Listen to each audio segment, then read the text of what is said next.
Employees as people first rather than workers. Of course, you say. Of course it should.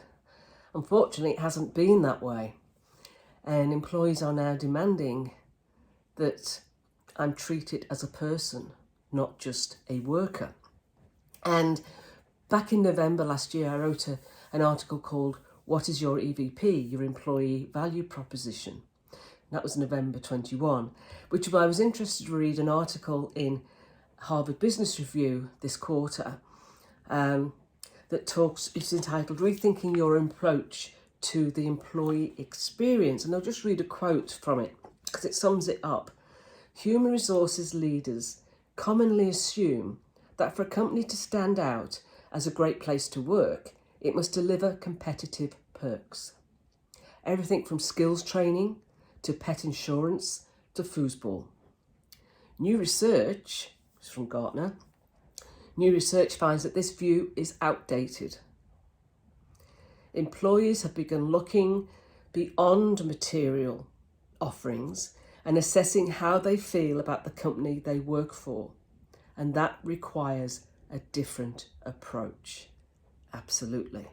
It also talks about in the US, companies spend about $2,500 on each person per year in benefits and perks. But that's not what employees are looking for anymore. Yes, of course, a good salary is something employees look for because everyone wants a good standard of living. But those are the base needs, if you like. And once those basic needs are met, they're not looking just for more perks or bigger checks. They're looking for more relational aspects. Employers are focusing on transactional aspects, and employees are looking for relational aspects. So whilst employees are focused on money and benefits, employees are now looking for purpose, value, good leadership, growth, development.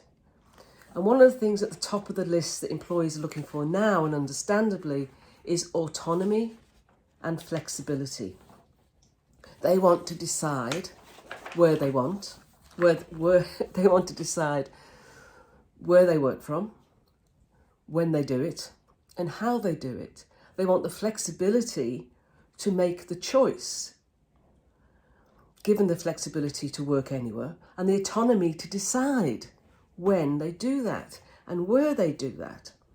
And too many organisations think that the hybrid operating model is about employees splitting their time between the office and remote. And that is not what it's about. It's not a 2 days at home and 3 days in the office. That's dictating, that's going back to the way it was pre-pandemic. The true hybrid model says you decide and your team decides and your leader decides as a team when it makes sense to be in the office. You have the autonomy to decide and the flexibility to decide where you're going to work from. That should be an absolute core of every employee value proposition today. Talk to you tomorrow. Bye.